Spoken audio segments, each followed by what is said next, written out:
Alright guys, welcome back to the Frugal Homestead. I got a killer video for you today, especially those of you who are either on a carnivore diet, keto diet, or just trying to feed your family. If you are going to eat animal products, as far as animal proteins, this video is for you because I'm going to show you how to save a ton of money. Now, with that said, I think all of us have kind of gone to the grocery store and say you want to buy a pack of meat. It really doesn't matter what kind of meat, just if you're going to go buy one for your family. It's kind of funny that it doesn't really matter how it goes. If you're buying a pack of meat, it's like $10 to $20 for a pack of meat that'll do one dinner. That's pretty expensive, especially when you're making up a large portion of your meals with an animal protein, some kind of meat. But we found ways around this, and we want to share them with you. Now, this one is probably one of my favorites as far as money-wise. There are cheaper ways, but I think that this will just lay out a perfect opportunity for you to save a bunch of money on your meat budget for your family. So, without further ado, this is what we're working with today, guys. This is a case of pork loin. We got this at Sam's. Now, here's what's going to blow your mind. We just talked about per meal, $10 to $20, more likely $20 in most cases. So, if you're saying that, what if I told you this whole case of pork loin here was only $67.68? That's $67.68. Now, that's $1.88 a pound on 36 pounds inside this box. So let me go ahead, open this up and show you. So, we've been doing this for a while now. And honestly, you can buy these boneless pork loins or you can buy the bone-in ones. When you watch me how fast I butcher this thing, you're not going to want to buy the bone-in kind because it just takes too much time. It's not worth it for the discount. But as we open it up here, we've got full-blown pork loins. 1, 2, 3, 4. It's getting heavy. 5 of them, guys. 5 pork loins. Look at this. That's crazy.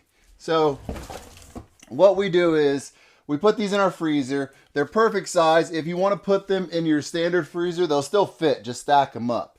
But we've got a big deep freeze outside that we store them in. So we will take it at this point, pull one out, take the rest of them, and just put them out in the freezer. If you wanted to process them all, you could. We find that it's just too much work. It's not worth it. We pull one out at a time, thaw it out, then process it. We can always take and meal prep it out, which is what we're going to do today. I'm going to show you how to take one of these and fully prep it out, whether you want to refreeze it or you want to take and go ahead and cook it all at one time for meal prep for the week.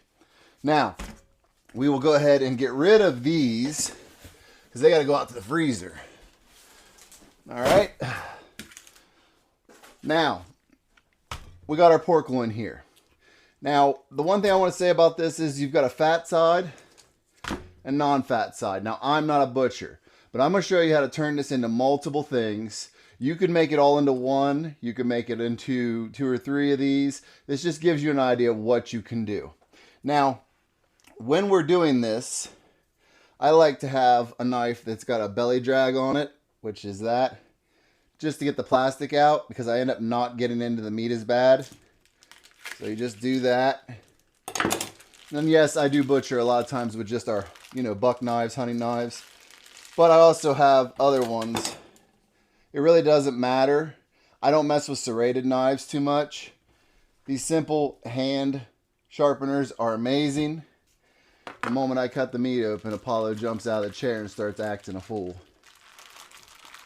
Because he can smell it in the air. So we'll get rid of that. So these are pretty simple to work with. You got a square end and you got the rounded end. First thing I always do, it's the exact same, is I'll cut about 2 inches off each end. So you got this chunk off the rounded end. And then you got this chunk, which, like I said, leave the fat side down. That way you can cut through it. But that's the chunk off the other end. Now I'm just going to cube that up. And then what we usually do is we will throw that in when we do a roast down the bottom. And the cubes will cook real fast in the juices. And it's perfect for like tacos, burritos, whatever. So we'll end up cubing that up. Now, mind you, when you do this, you can always go ahead and just bag it up as you go. It's what we normally do. But my beautiful wife is not here today, so we will continue on. Now, we're going to the big end, and we're going to cut off usually about 6 to 8 inches, depending upon your size of your family. But that is just basically a roast to me. I'm going to take that, put it in a pressure cooker. 35 minutes later, it's going to come out and it'll just be soft and break up. Obviously, if you have a bigger family, make a bigger one. If you have a smaller family, one of these small ones is great. All right, so we talked about the tips that we cut up in little cubing, and we talked about making a roast. Obviously, now you have what's left. You've got a big end and a small end, and I'm going to show you how to use that to what we think is the best way of using it. So, once again, fat side down because that's your final knife cut. That's how I do it. I'm not saying that's the way to do it. But you're going to come in and you got to make your choice. I like to say 3/4 to 1 inch, but cut all the way through. And what you have there is a fat cut pork chop. All right? You sit here and just run these off at about 3/4 to 1 inch. They're going to reduce in size greatly when you cook them. So go ahead and don't be afraid to make them kind of fat.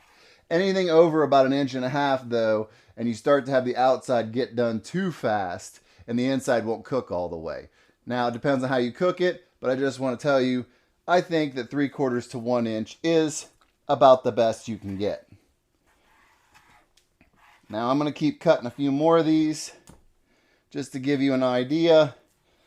Now, what I do is I stop when the meat starts to taper down to where it's not a real big pork chop. All right?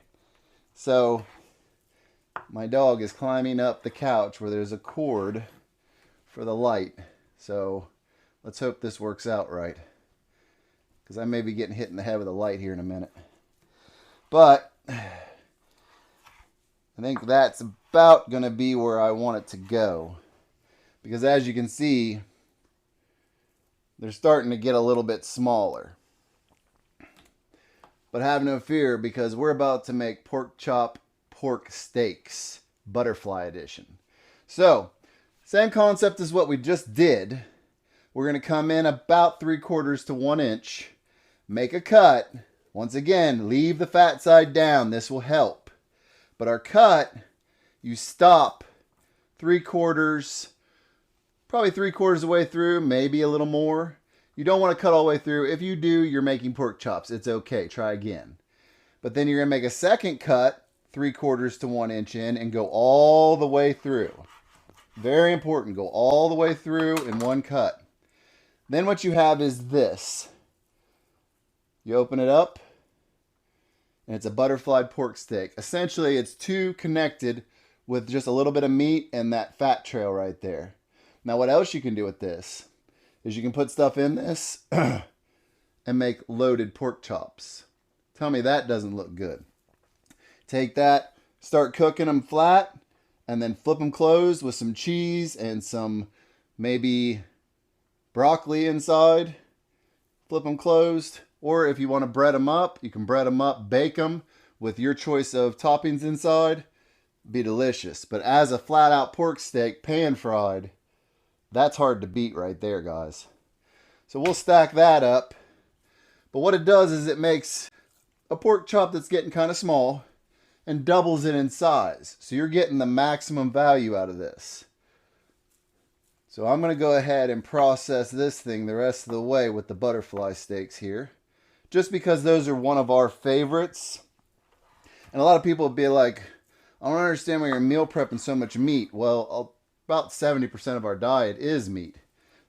So when we cook these, whether it's the pork chops or these butterfly steaks, you know, we take these pork chops and literally these are our meal preps. We'll put a little bit of broccoli in there with it and take it with us when we're out dashing or working. If I'm down in the woods and I need to come up and take a quick break, I go grab one of these, throw in the microwave for about 30 seconds after it's already been cooked, and I just chow down before I head back out and work. It doesn't take that much time. A lot of people would attribute it to like coming in and making yourself a sandwich. It actually takes longer to make a sandwich than to come in and grab a pork chop, throw it in the microwave for a few seconds, and walk right back out the door. Now you can see the fat side is your hinge, but that's a nice pork steak right there. Now, if you were to go into your local Kroger's, Walmart, whatever you have, and buy pork steaks that were butterflied out like this, what do you think you'd pay? I can tell you it's a lot. You'd be paying a ton. I would guess that 4 pork steaks like this would probably run you close to $15. Just because of the extra cutting is what they're charging you for. You can do this at home very easily, guys. And there's other ways to cut this and do things with it. This is just what's easy for us.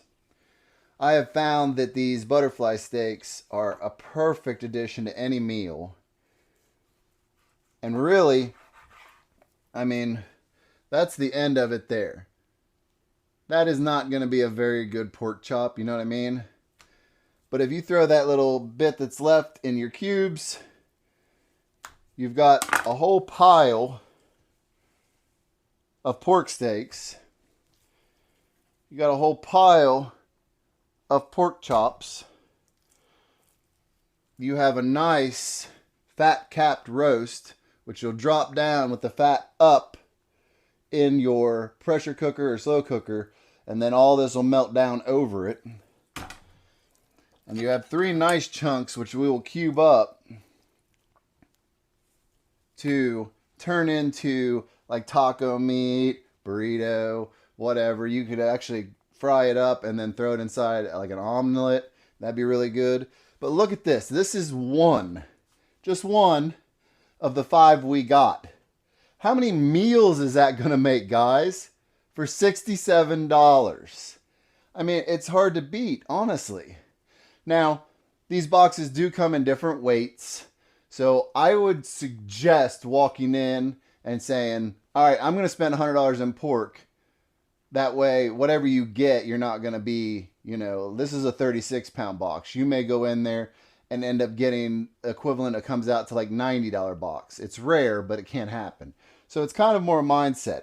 But the thing is, when you go into Sam's, these are not like just laying around. What you have to do is walk up, ring the little bell, a meat cutter will come out and talk to you like an employee, and they will ask you what you need, and you tell them, I want a case of boneless pork loin. Now, it's important you say boneless, or they're going to bring you ones with bones in it. They are cheaper, but I don't think it's worth it for the extra time. It's a simple situation on how to go ahead and make an amazing bunch of meals for a super low price. That's $1.88 a pound, guys. $1.88 a pound. Now, you can go buy hamburger and eat hamburger at $3.50 to $4 a pound. You can have chicken breast at, in my area, $2.69 to $3.50 a pound.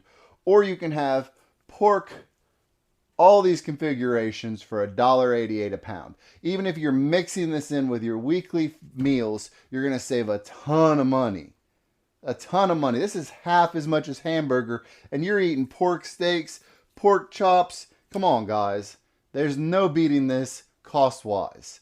And with that said, I've got a roast to cook right here. So if you haven't already, and I don't know why you wouldn't have, go down, hit subscribe, hit the notification bell so you see all of our upcoming videos. We got some more banging good food videos coming out to save you a bunch of money.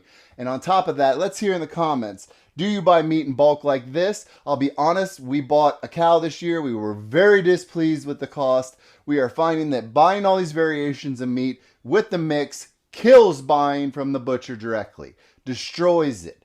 I mean, there is no way you can compete with beef on this level. And we've got other tricks to add to it to make it even cheaper. So make sure you're subscribed. I'm going to go get this roast cooked, and I'll see you in the next one.